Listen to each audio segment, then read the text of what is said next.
Hello, this is Copy Die. You've seen her in some of my videos already, either in class or in some of my vlogs. Some of them are yung live streaming ko. Andyan pa rin ito. Hello mga choy.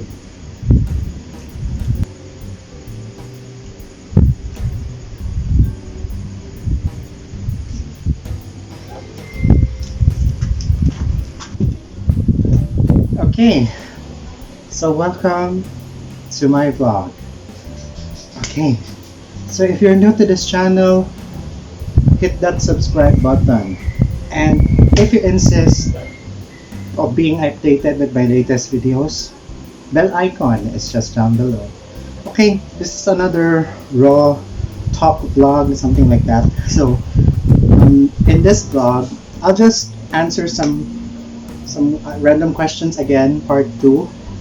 I don't know if you would like it or not, but come on guys, I just want to somehow fulfill my goal of 30 vlogs in 30 days, and probably this will be more about life, talking about life, maybe some photos or some videos of anyone in the house here, especially with my dog Kobe is right in front of me.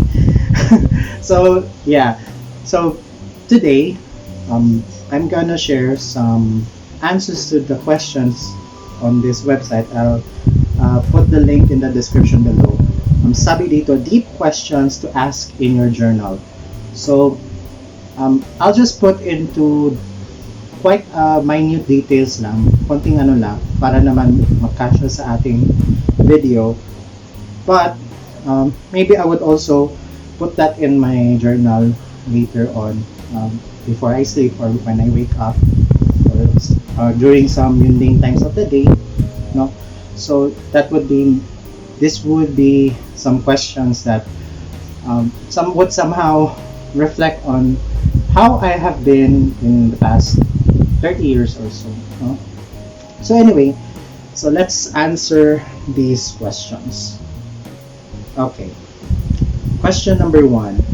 What are you most likely very wrong about? I'm very wrong about, most likely, I'm mostly wrong about being very complacent with myself, no? Having that low self-esteem. I'm very wrong with that mindset. No? I don't have to like be mahiyain or very aloof with a lot of things. You have to step out and gain some confidence with a lot of things with regards to life.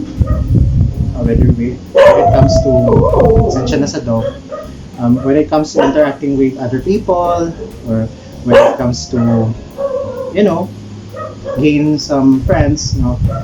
So I have to not think about this thing that I'm very mostly wrong. I'm mostly wrong about being very selfish. Yes, I'm actually very thoughtful person. Hindi nga lang yung usual kind of way. So that's what I think, no, people might perceive me as very stubborn, very stingy. No, as long as you do it right, when I give you something, you do it in the right way. So, yeah.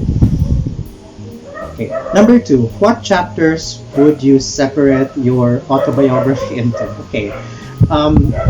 I would say that if I had an autobiography of myself, it would be like first chapter, my awkward phase. My awkward phase wherein I was just a kid. The typical kid in school, yung learning something and enjoying what life is, no? Okay. And chapter 2 would be more about my troubled phase. Troubled phase when it comes to being bullied in school, or people getting away from me because I was weird daw, when I was a kid, where I was, I don't know, maybe that one, the chapter 2 troubled phase, that I have very big troubles about myself, about, you know, um, that feeling na ikaw binubuli, galit na galit ka, pikon ka sa mga nangyayari. So that's troubled phase. Chapter 3, maybe this will be about my college life. Like I will title it the maybe the strengthening phase. This was that time when I was in college. From that previous chapter in high school where it's all in trouble. Even in high school, even if I had achieved something, people would still perceive me as weird. People would perceive me as sino naman to? Ano yan? So that was like ganun talaga. But in college, this was where I was able to strengthen myself. I was not physically maybe, but strengthen myself to be a more resilient person, more faithful person. This was where I received Jesus when I was in college. I found strength in God. I found strength in people. I found strength in my friends then. So that I think was that phase. Maybe in the 4th chapter, during the early parts of my working career, this was maybe the I don't know how to put it the words, like, or maybe imagining phase. I was imagining of a better career when I was still working in a BPO. It was a very small office. I was just imagine what could I do. Imagine what can I do. Or what I should do. Even when I was working in Victoria, I was still imagining, ano ba dapat ang gusto ko? Ano ba dapat ang gawin ko? Yeah, those were the days that I was not really keen about improving my career. Yan lang eh. Parang sa akin lang, may matama lang sa doon sa company. May makontribute ako sa company, and yun lang. Wala. So yun. And probably from my time in JIP up to this present, this is my somewhat called fulfilling phase. I started to see myself fulfilling what God wants me to do, to teach, to inspire, to give something to students, give the best that they can be, be the best that they can be. That's what I think now. It's in my face na I'm fulfilling what I can do, and yeah, that would be the chapters in my autobiography, maybe 5 chapters or so. Yeah. That would be good. Question number 3. What are some things you have to unlearn? Okay. During this time when I was in this home in the pandemic,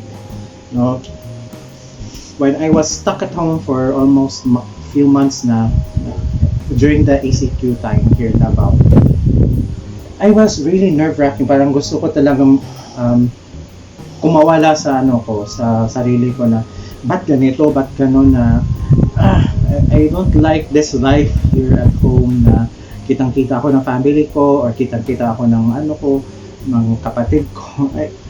I felt weird about that. But one thing I had to unlearn is that notion or thinking that I'm an independent person outside the home, and I should not think about my family. So that was the thing I had to unlearn, especially in the pandemic na I had been stuck at home. And somehow I realized that you don't have to splurge everything, just for yourself. You have your family, you have the people around you, even if you're miles away, ganon talaga. You should not be very stingy about things. So yun, I had to unlearn um, being independent from my family. Question number 4. What could you give a would you give a 40-minute presentation on absolutely with no preparation? So, okay, so if I were to give like a 40-minute talk or like something like that, you know, um, yeah, I would do, and I would present something about how my life has been in the past 30 years, no, or how I improve on my teaching or learning, no, or what are my dreams for the future, diba? And I'll just put some random stuff there, random pictures on a PowerPoint slide, and let's talk about those pictures. Parang ganun lang, random pictures, and what I think about that. So ganun lang. Number 5, what question would you most like to know the answer to? Do you think if there was a question asked to me, I would say that if it was a life question, how did you overcome your insecurities? Or especially now I'm teaching, no. Alam niyo naman, I I never thought to become a teacher. I never dreamt na gusto kong magturo and something like that, and do other things in the company I'm into. No? Parang ganun eh. Parang if someone would ask me about that question now, what made me overcome my insecurities, I would tell that I found God. I discovered how good He is, how merciful He is, how great He is, and He has taught through His Son Jesus Christ that He sent His Son Jesus Christ to save us from misery, save us from destruction, save us from the sadness that we experience, and live a full life, no? And live away free from insecurities, free from anxieties. Yan yung gusto kong marinig na question. So, I'm excited kung sino man yun magtanong dyan. Number 6, if you didn't have to sleep, what would you do with the extra time? Question number 6. I've did this many times. If I have some episodes of insomnia, especially kung medyo there is a day parang a very important day na mangyayari. Sometimes I can't sleep when I have those times in the next day. I can't sleep. So what do I do with the extra time? Read the Bible, watch some testimonies, watch some preachings on YouTube. I always really want to soak in to the Word of God, and soak into how people have become who they are now because they found Jesus Christ. And I also want to I also watch stories about these interesting things. Not only the things of God, not also some fascinating things about science, technology, or society. I just want to see those things, watch those documentaries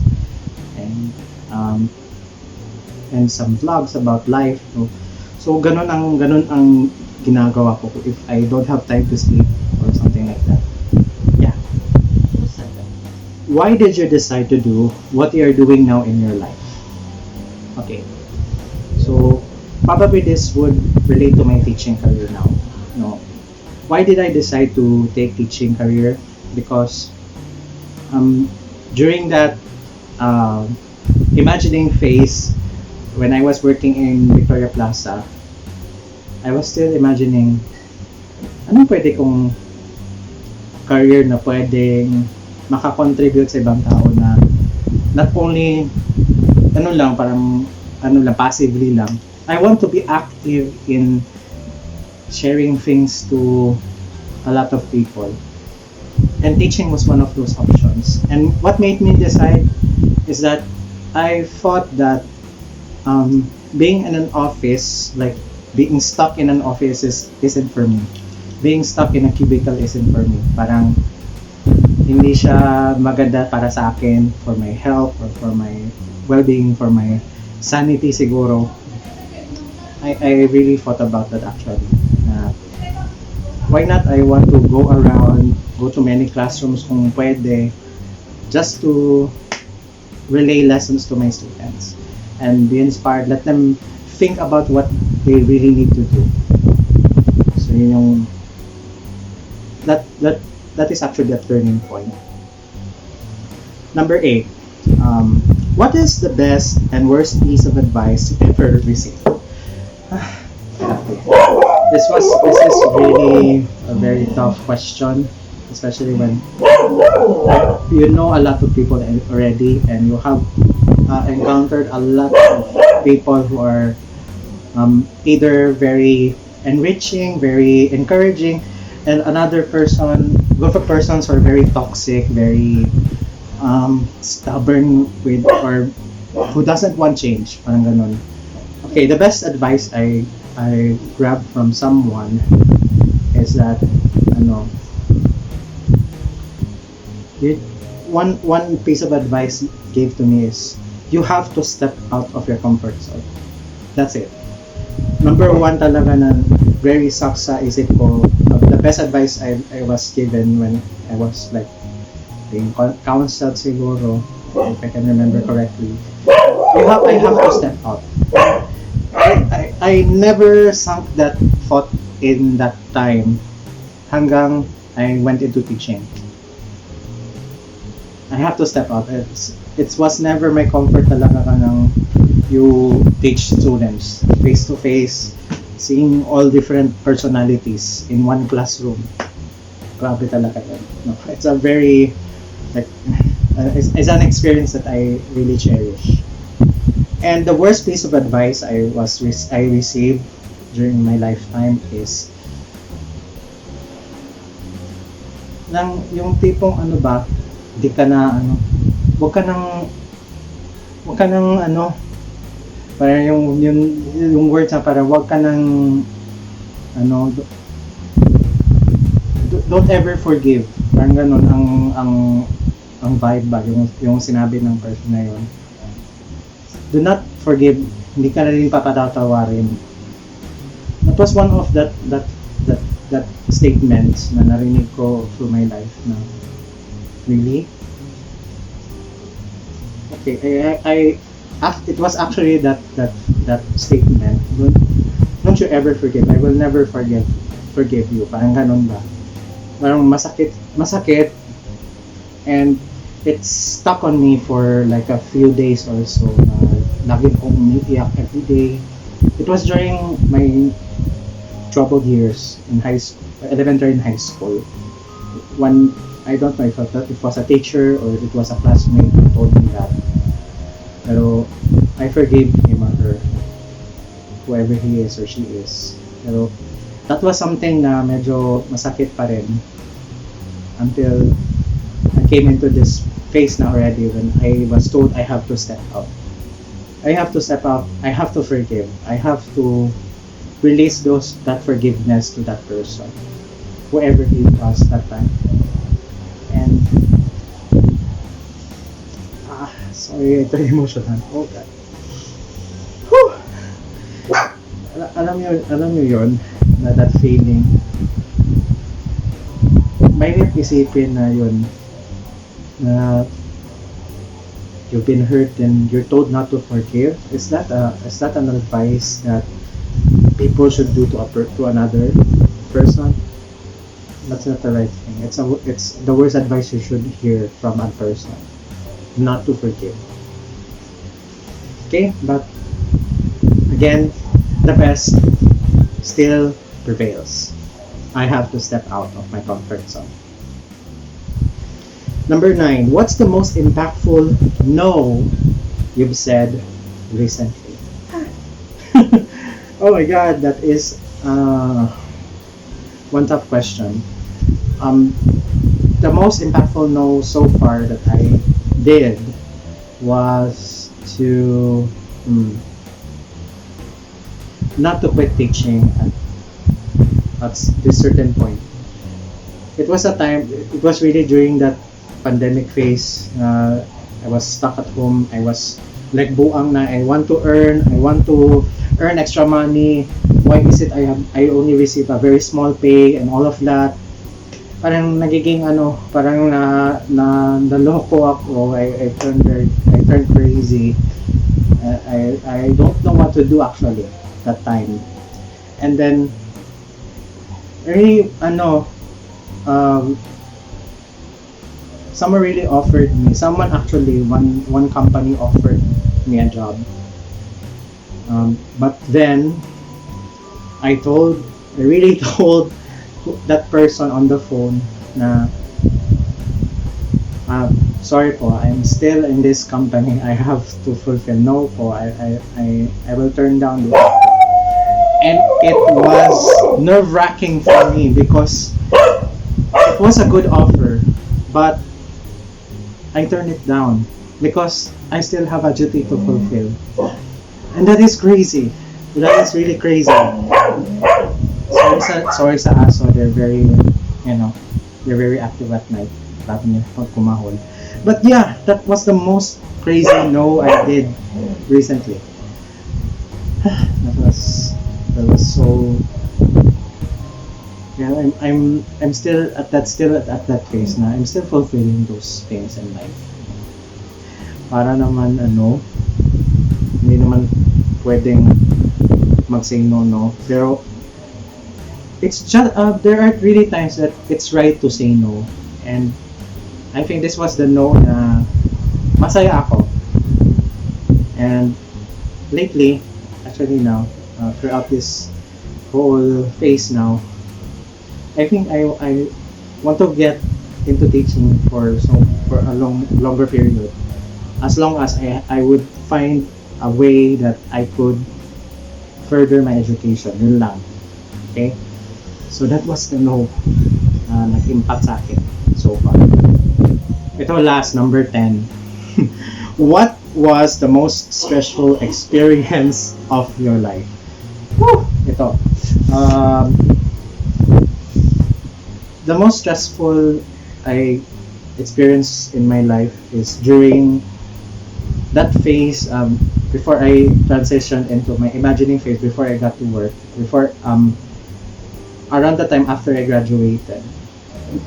There were really those times na you're going to each and every job fair, go to these companies na feel mo, tama ba itong pinapasukan ko? It was really stressful getting my requirements, going to the NBI, to file for NBI clearance, the PNP for police clearance, for the barangay certification, City Hall for all of these documents. Stress na lang ako going pa to City Health for my health, something. Mas stressful talaga maghanap ng work kung ikaw lang, walang walang uma-assist sa'yo. Stressful talaga. But then, I came to realize na yun na grabing stress ko on just finding a job was just that parang